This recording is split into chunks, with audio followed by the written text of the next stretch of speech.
Assalamualaikum warahmatullahi wabarakatuh. Bertemu lagi di channel Masdin Media. Pada video kali ini saya akan kembali membahas tentang jalur pendaftaran pada tahap 1.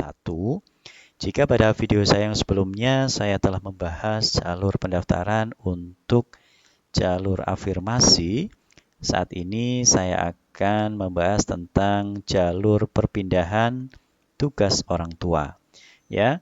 Untuk masa pendaftarannya ini bersamaan ya dengan jalur afirmasi dan jalur prestasi hasil perlombaan dan atau penghargaan untuk jenjang SMA dan SMK, yaitu tanggal 3 sampai dengan tanggal 4 Mei 2021.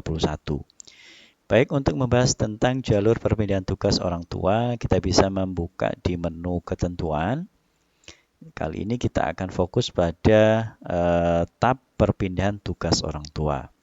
Jadi, bagi calon peserta didik baru yang akan mendaftar pada jalur ini, ya bisa kita lihat informasinya seperti ini ya. Jadi, jalur perpindahan tugas orang tua atau wali ini diperuntukkan bagi calon peserta didik baru jenjang SMA maupun SMK yang terdiri dari pindah tugas orang tuanya atau walinya, anak guru atau tenaga kependidikan, dan anak tenaga kesehatan. Jadi, kategorinya adalah ini. Kemudian kuota jalur perpindahan tugas orang tua ini paling banyak adalah 5%. Ya, 5% dari pagu sekolah. Yang terbagi atas untuk yang pindah tugas ini sebanyak 2%. Kemudian anak guru atau tenaga kependidikannya adalah 2%. Dan anak tenaga kesehatan adalah 1%.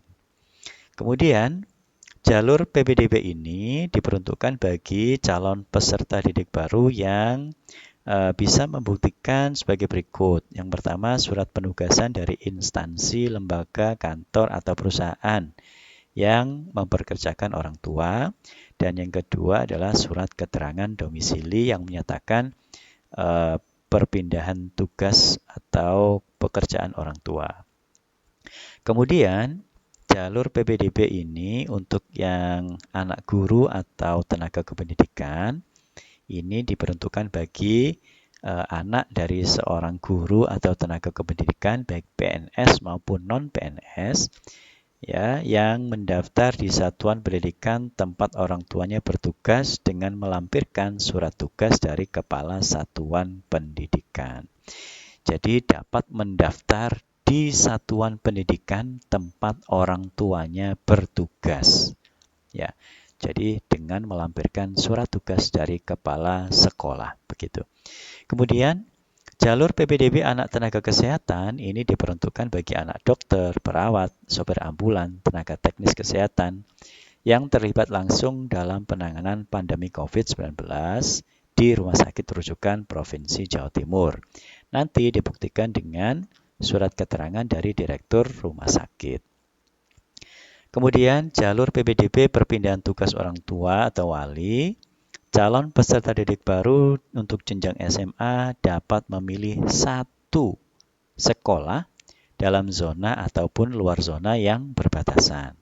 Sedangkan untuk jenjang SMK juga dapat memilih hanya satu kompetensi keahlian di sekolah dalam zona atau luar zona. Kemudian, apabila pendaftar dalam satu sekolah melebihi kuota yang tersedia, maka pemeringkatannya adalah berdasarkan jarak domisili terdekat, usia yang lebih tua, dan waktu pendaftaran. Artinya, pendaftaran yang pertama akan lebih diprioritaskan.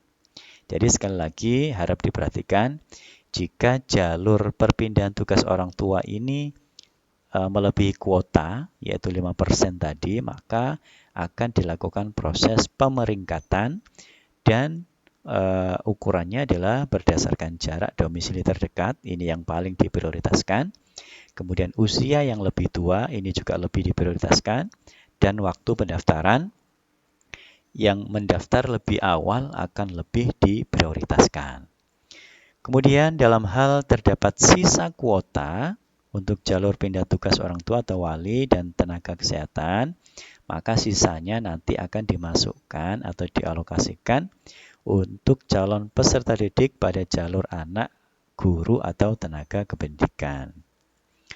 Kemudian dalam hal kuota jalur perpindahan tugas orang tua wali belum terpenuhi, maka sisa kuota akan dimasukkan dalam jalur zonasi untuk SMA dan dimasukkan dalam jalur prestasi nilai akademik untuk SMK. Jadi silakan bagi calon peserta didik baru yang akan mendaftar melalui jalur ini, yaitu perpindahan tugas orang tua, baik yang anak guru atau tenaga kependidikan, kemudian juga anak tenaga kesehatan, silakan dipersiapkan hal-hal yang dibutuhkan, surat keterangan, surat penugasan, surat keterangan domisili, dan lain-lain untuk bisa melakukan proses pendaftaran pada jalur ini sehingga pada tanggal 3 sampai dengan tanggal 4 Mei 2021 tidak menemui kendala yang berarti.